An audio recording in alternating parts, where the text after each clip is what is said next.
First and foremost, I like to give honors and thanks to the power greater than myself. I understand that everyone has different religious beliefs, but I'm sure that most of us all believe in something greater than ourselves, no matter what we call it or how we see it. And I've been a person that has been blessed, and something greater than me has guided me and protected me. So I would like to give honor and thanks to that. Second, I would like to give honors to the first God in a child's life, which is mother. I have a lot of spiritual moms and a lot of women that have helped invest into my life and me becoming a better man. Because to a child, it don't know who God is. They don't know how to say Jesus or God, but it cries out, and mother soothes it. Mother protects it. Mother provides for it. So I'm quite sure in a child's mind, that's God Almighty. Then next, I like to give thanks to my partner, my 6-year-old daughter, Ariana. She's the greatest partner that a man could have. I remember when I first started my company and she attended the meeting with me, the board meeting I had with the investors. And everyone at the table were millionaires. And I had about $5 in my pocket. But man, my baby was dressed up and we were sitting at the table. And one of the gentlemen said, sir, do you think it's appropriate to bring a 3-year-old girl to a business meeting? And I thought about it. Now, my company is named ARI'S. That's her name. She's in all my paperwork. She's my beneficiary for everything in my life. And I asked him, why did he bring the gentleman that was with him? And he said, well, those are my business partners. And I said, exactly, she's my business partner.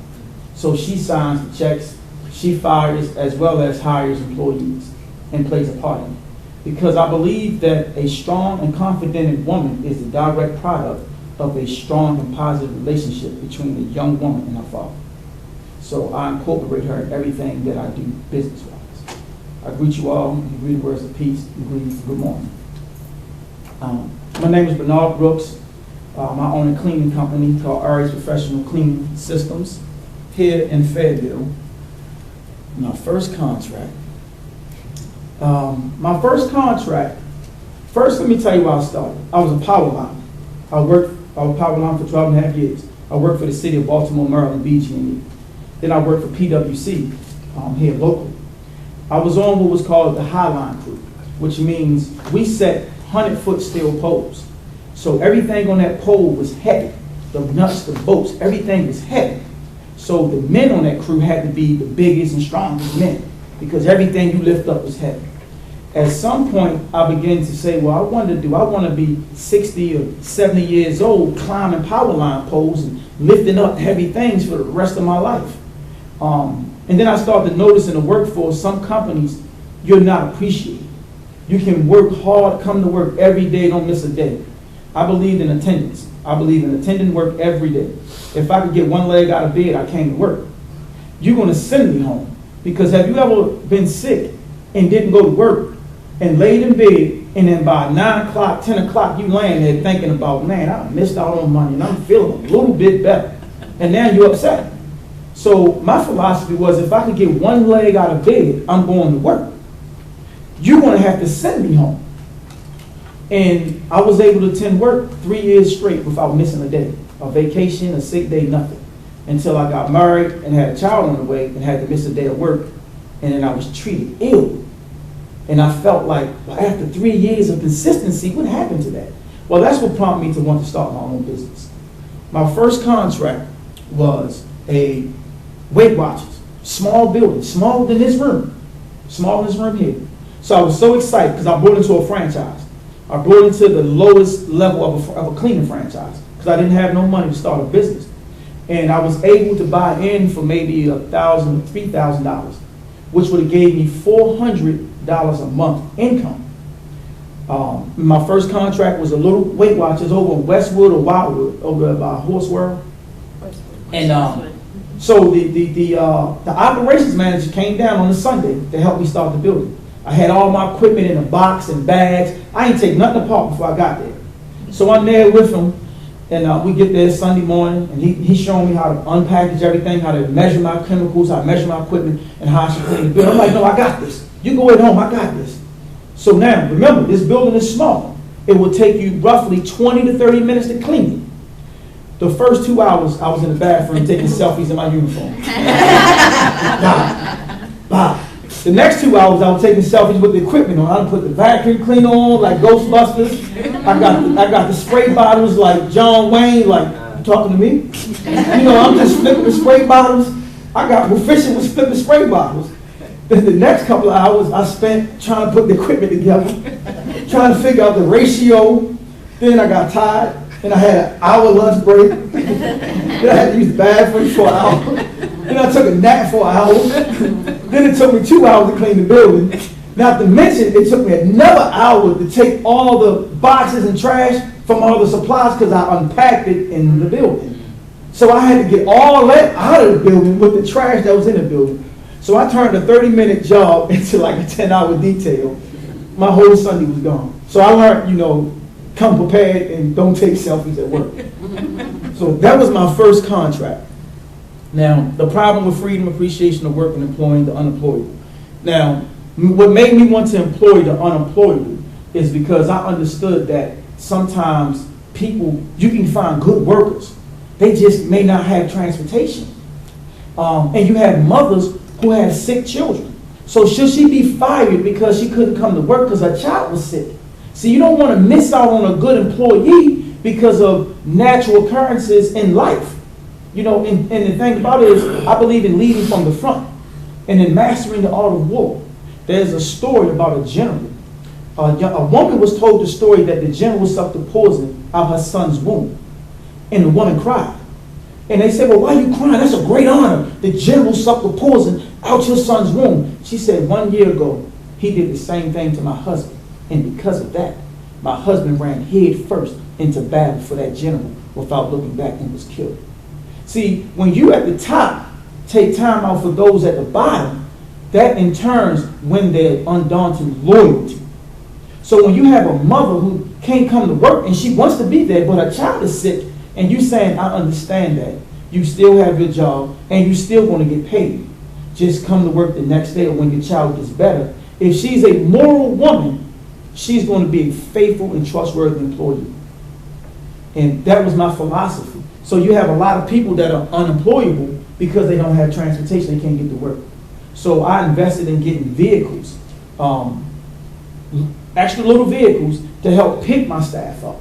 And I used to pick my staff up myself and started my business. And those were some of my trusted employees because they didn't have their own transportation. And you had people who were good parents, but unfortunately, they didn't have a babysitter every day. But you gotta have trusted employees in a cleaning business. I remember standing in a building and I had the keys and security codes, and I'm thinking to myself, I'm gonna hire this big staff. But then I walk past a cash register. And then I start looking around. I start noticing there's toilet paper here. There's paper towels. There's typing paper, pens, things that people use at home. And then that made me realize you can't hire anybody and everybody. You have to hire people that you can trust, because now you need the trust of your clients. So that is what made me want to hire people that I could trust, but go above and beyond to help them, to show them that I'm willing to come down to help them and be there for them, so they will be willing to be there for the company. Some of my clients are car dealerships, rehabilitation centers, medical facilities, urgent cares, dentist office, mobile auto detailing, it's supposed to be mobile, residential properties. If you have a dog house, like you say down south, dog, or if you got a dog house like up north, I give you a contract and we'll clean. So we'll clean the tree house, we give you a contract. I have gas, I can climb poles, I can climb the tree, we'll get it clean for the right contract. These are some of my clients: Fred Anderson, Nissan, Westlake Family Dentistry, State Employees Credit Unions. We clean banks, Schumacher Homes. I wanted to get into residential. So to get into residential, I got a commercial contract cleaning Schumacher Homes. Schumacher Homes are model homes. They build model homes. So it's not lived in, but it gives you the whole feel of cleaning a home. So me and my staff cleaned that for 2 years to prepare me when I wanted to start cleaning residential homes. So we was able to work in a house, know how to clean a house, and work around people being available at the facility. I used a franchise. I brought into a franchise, but I didn't know nothing about the cleaning business.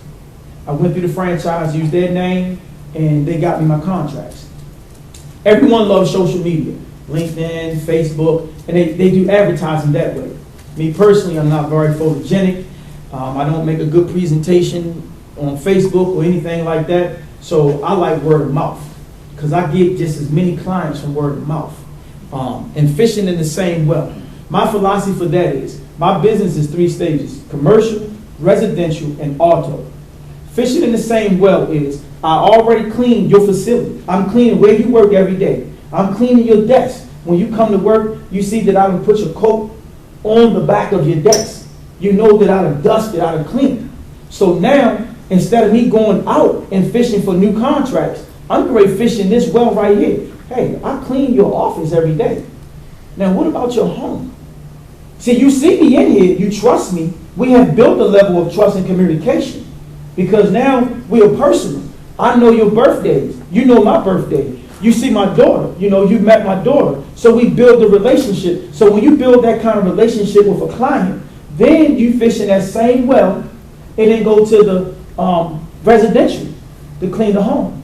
If you get the home contract, and while I'm there cleaning the home, the van that we're going to bring, or truck we're going to bring, is a truck equipped with water, pressure washer, and everything. So while I'm there, I'm getting ready to fish again. Hey, would you like your house pressure washed while we're here? Or would you like your vehicle clean while we're here? So now I've gotten 3 contracts out of 1 contract. So that's 3 fish out of 1 pond. So that's my philosophy for fishing in the same well, where I don't even have to go to social media or go all out around the world. So it's basically trying to become a cleaning company's one-stop shop. A high level of professionalism, attention to detail, exceptional customer service. All right. In the cleaning business, I look at my cleaning company and I look at each building like a woman. All right. Every woman, you're the same, but you're different. It takes certain things to make a woman. Oh, she taught me better. Anything that every woman do not like the same thing, and women change. She changed. We used to be able to go to McDonald's and catch a dollar movie, and that's the greatest day in the world to her. Now, we got to go to the mall, we got to go shopping, we got to go to a restaurant where we got to sit down and eat. Like, we can't go through the drive-thru, so now we got to sit down. And now I hear things like, how much money do you have?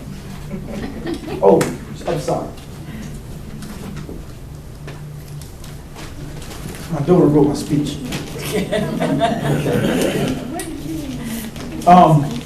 So, my philosophy is every building is like a woman. So every woman has her own needs. Every building has their own needs. So I tailor fit my my cleaning routine to that building. I personally go in myself and I clean the building without my staff. So now I know everything that they're going to go through. I know every obstacle they're going to have to face. So I start from the beginning of that building and work my way around that building, and then I figure out what they're going to need. I created tool belts to carry cleaning supplies. I give the women aprons. I have cleaning carts. I have trash cans. I make different type of things accessible to fit that particular building, which allows us to be more detailed and be more personalized for the building, because every building is different, just like every woman is different. Ultimately, I would like to provide summer jobs to teenagers. I started off in Baltimore at the age of 6 or 7, cleaning the gutters. Every Saturday for $7. The city council will pay you $7 to clean the gutters. Starting off at a young age, working, building work ethic in you. And I believe that as long as you have a work ethic and the ability to work hard, you will always be able to have a job. In my business, I've been left high and dry in the beginning, where I had a big building to clean and staff didn't show up, or they got tired and quit. But because I have a work ethic and I continuously try to stay in shape, and I clean buildings today, that no matter how many of y'all do or don't come to work, I'm still going to get the job done. 100% completion. Success is my goal and failure is not an option. And a client will not have to ever complain that the job wasn't done because someone didn't show up. I'm going to show up. So I still constantly clean and have buildings that I personally clean, because once you remove yourself out the labor force, it's kind of hard to get back in it if you have to. Once you're removed, it's not an easy thing to just go back to doing that same thing once before. Increase my commercial client base, support nonprofit organizations in the community.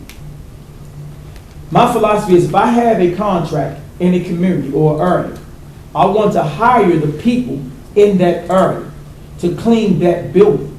One, because the client sees them. Two, because we're in that community. I don't want to take from no community and not give back. You have to keep getting water in the body, you got to put water out the body. So to keep blessings coming in, you have to give blessings out. You will receive blessings. When you give blessings, you will receive blessings. You don't have to worry about it. They will come. Competitors who are willing to cut their prices on the contracts. This right here, that's a major problem in the cleaning industry. That is a major problem. And the reason being is because our building is priced off of the size, how much work it's going to take to clean it, how many days, the traffic that's in the building, how many bathrooms, all that is added up to come up with a price. But then there's something else you got to do too. You got to add government. You got to add FICA, medical, unemployment. You have to add all that. Workers' comp, liability. You have to add all of that in the price that you come up with for your building. The problem with that is if you calculate it and that building is worth $10,000 a month, somebody else will come in and say we can do it for $8,000. Now they don't lower the standard. Then somebody else will come in and say, well, you know what? I can do it for $7,000. Then a year later, somebody else come in and say, I can do it for $6,000. So now you got a $10,000 building down to $6,000 a month, to $5,000 a month. Now, my question is, that price been cut in half. Who's not going to get paid? Is working comp not going to get paid? Liability not going to get paid? You think FICA, and Medicaid and unemployment not? No, they're going to get paid. So that means the workforce is going to take the hit. Because the owner's not going to take the hit. The workforce takes the hit. Then once the workforce starts taking that financial hit, then you have to start hiring a lower caliber of employees. Not saying that some people are better than others, but some people have a different morality. For instance, I had a contract that I cleaned for 2 years. 2 years in the old building. They got a new building. So the price for the new building, I made it was about $8,500 a month. I showed Miss Bryant the email, and I showed, to let her see, because of privacy purposes, I couldn't put it up on the screen. But I showed her the email. So my client, after 2 years, for brand new, from old work to a new building, they took someone that gave them a bid that was $5,000 less than mine. $5,000 less than mine. So for the next 30 days, me and my staff had to clean this building, knowing that we was out the door. All our hard work was gone down the tube. Every day I got complaints. Why do we have to keep cleaning this building? Why do we have to do this? Why we got to spit shine? Why we got to go above and beyond? They putting us out. We was accused of stealing. No, we didn't. We was accused of of leaving things, doors open, forgetting trash cans on purpose because we was leaving. So I sent them an email and I let them know that no matter what, all the way to the end of this contract, I will give you 100% completion. I am a moral man with dignity and I believe in justice. So you will receive justice for your building. We will deal with you justly. I had to let staff go because they didn't have the morality to understand. It don't matter if we do or don't have the contract. You're still getting paid to clean this building. So you have to do your job first and foremost, but then where are your morals and principles where you want to get free money but want to give people half work? If I take a contract that's underbid and I can't afford to take care of it, I'm going to have to let it go or I'm going to do that job by any means necessary. That is business justice. That's morality. In the end, and I showed her once again, after me being gone for less than a couple of weeks, I was called back. But that staff that was there, I didn't bring them back. Because they didn't understand. They showed me that they was willing to give a low standard of work. Now, Chairman Mayo Sept, he said, you must rid your ranks of all those with negative seeds. You can't allow bad seeds to be planted among those. So if I allow one employee to say, why should we keep doing a good job? If I allow that one person to stay in my company, that one person can plant that seed into everyone else, and then it can begin to grow, and then you have a low standard of work. But when the contracts get lowered by other companies, that makes it harder for you to pay people. And that's why you have a lot of buildings in some of your facilities where you may work personally, you see that the cleaning may be not up to standard. Well, that's because the contract may not pay enough for him to pay the people enough for them to do the work. Because you can't pay people 1-star pay and then expect them to give you 5-star service. But every time someone is willing, so that's something that I refuse to do now. I refuse to take a contract that's not going to pay me enough to pay my staff. But now what I do is I do have some contracts that I take that I don't make $1 off of. I let the people that work for me make all the money off of it, because that allows me to give somebody a job that doesn't have a job. That allows me to help out someone so they can possibly, get off welfare. So they can possibly have the means to gain transportation so that they can go do something else better for themselves. Because I'm going to either pay for them now by giving them a job, or I'm going to pay for them later with government assistance. So either way, I'm paying for them. So I'd rather take a low-bidded contract that's not going to cost me nothing, as long as I'm not losing nothing, but they're able to gain and benefit from it, then I can take that and let them maintain it and let them work. With that, any questions? Does nobody have any questions? I am glad that you came and spoke to the women today. Because you never mentioned men. And I wonder why. If I have a business, I want to hire you. You sold to the women what I do, they're mostly men. Will you change up your presentation for me? For the men? Well, because I have a business, I have a place to be clean, we have a classroom, they're men. And the one thing I picked up was, which I think is great, if you're talking before a ladies group, that's good, but you're talking also to men. What are you going to do for me? Well, we have the bro code, so we know when we in a room of women, right?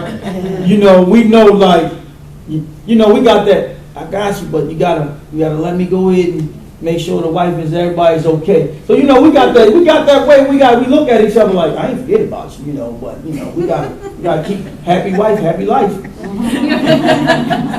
Happy wife. Women rule everything. A nation will rise through a woman because they will give birth to the kings, presidents, and leaders, and a nation will fall. You look at Samson and Delilah. You look at Cleopatra. You look at the battle of Troy for Helena from Sparta. You look at, was it Sparta where she came from originally? You look at Adam and Eve. So, you make sure they straight. We good. But we got our bro code. So I saw you, but you gotta give me that wink. He's recovering. Yes, ma'am. I don't necessarily have a question, but more so a comment, because it was like just telling him, I don't know if I missed anything, but I know when he was mentioning the women, he was just describing as far as the building being like a woman, different. So I don't think it was anything necessarily geared to the women. It was just in reference to the building being like a woman. And also helping out women, when they might not have a job anymore and they really need an opportunity to get on welfare. But I was envisioning men and women working in these buildings together. I have the way I have it set up, and that's one of my staff members. I don't like the women to do the hard stuff, not because sexist philosophy or this or that, but as a man, I'm a firm believer that you have to raise a young boy up to be a man and do his job. So if I have a building and I have men and women in the building, which most of my buildings are like that, the men mostly do the trash and the floors. I have the men do the hard parts and the women do the detail work, bathrooms, dusting. I keep it that way because I don't want a woman in a situation where she's lifting heavy bags. No matter how strong women are, the reality is the average man is built bigger and stronger. So in a business, and when you're training people, you have to have a consistent standard. So I can't have a standard where I'm going to let you, because you're strong enough as a woman, dump trash in this building, but then I don't let this woman do it in that building. Because see, some buildings have a little bit of trash, and some buildings have a lot of trash. So in order to keep uniformity, I have to have a system that stands overall, like my rag system. I'm real big on cross-contamination in appearance. So for my rags, blue rags are used for windows and mirrors. Red rags are used for bathrooms. So a red rag is used for toilets, and an orange rag is used for sinks and the doors in the bathrooms. Now, dusting, we use yellow rags. We shine stuff with green rags. I will dismiss someone if I find them using the wrong color for the wrong situation. Reason being, if you come into a bathroom facility and you see me cleaning a urinal with a red rag, right? Now, I switched it. I got another red rag out the closet, clean one. But I'm in your office cleaning your phone. What's the first thing you're going to think? That rag was in the toilet. The rag is in the toilet. No, sir. This is another rag. It's going to be a debate, an argument. So I have a standard. And then the thing is, if you use a rag to dust with, you can't clean a mirror or a window with it. You're going to leave smudges and streaks on it. So I had to have a color code system to prevent the cross-contamination and the bad work, and to prevent people from using rags and then somebody else. So if you clean the bathroom with the red and the orange rags, and you off, and I come to clean the bathroom, I'm not going to grab a yellow rag to clean the bathroom with, and then somebody else grab a red rag to clean a sink with, or dust somebody's computer off with. Why? Because everybody knows the color code is uniformity in every building. So everything that I do has to be a consistent uniform. It has to stay that way. So some women are stronger and bigger and can take out trash, but some can't. Some women can take trash out in some buildings, but majority of the buildings have too much trash for them to be lugging around.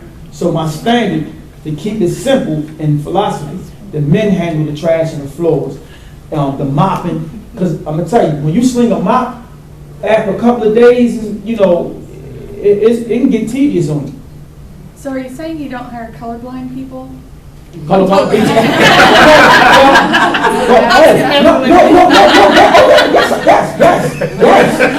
Yes, no, you are exactly correct. I've had someone say, oh, I thought they had a blue rag wiping the toilet. Oh, I thought this was red.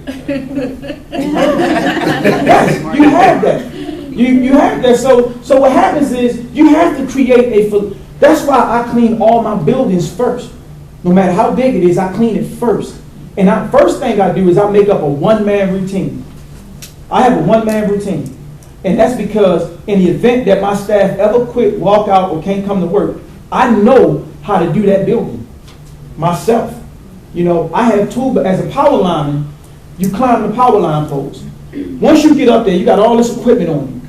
Now, you don't want to have to keep moving all around the pole to do everything you got to do. So what you do is you find a sweet spot.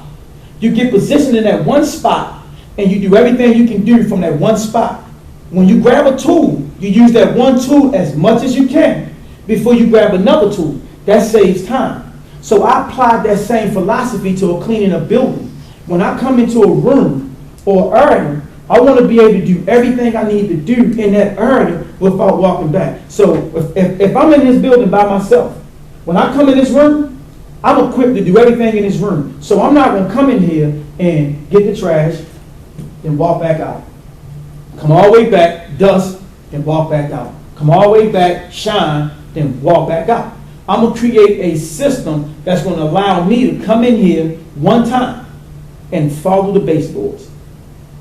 I teach my staff to follow the baseboards. So the easiest thing is to follow the baseboards because you can't miss nothing. So the first person in the building is going to be the trash person. So they're going to start at that baseboard. I don't care if it's a can there and the can here. You're going to walk from that baseboard to that side, to this side, to this side, and all the way around. Trash person is going to do that. Once the trash person come out, the duster is going to do the same thing all the way around. Once the duster is out, then the next person, the person that's shining, whatever, will do that. And then the floor person will come in and work their way from the back all the way out the room. You sweep and mop your way out of a room, not in a room, and you vacuum out of a room. Now, what happens is when you tell them to follow the baseboards, that means no part should get missed. That TV shouldn't have dust on it, and this one don't. That stand shouldn't be dirty, and this one is. Because if they follow the baseboard, you're going to get here before you get there. You're going to get there before you get here. So everything will be able to be done. Once again, you have to give a routine, especially in the cleaning business, because we are creatures of habit. Then we have what's called in martial arts muscle memory, even lifting weights, muscle memory. So your body and your mind remember things. And when you have keys, security codes, alarm codes to buildings, people tend to forget to lock doors. They tend to forget to do certain things. So if you give them a system and a routine and make them stick to it every day, you're going to automatically forget something. For instance, like a mother,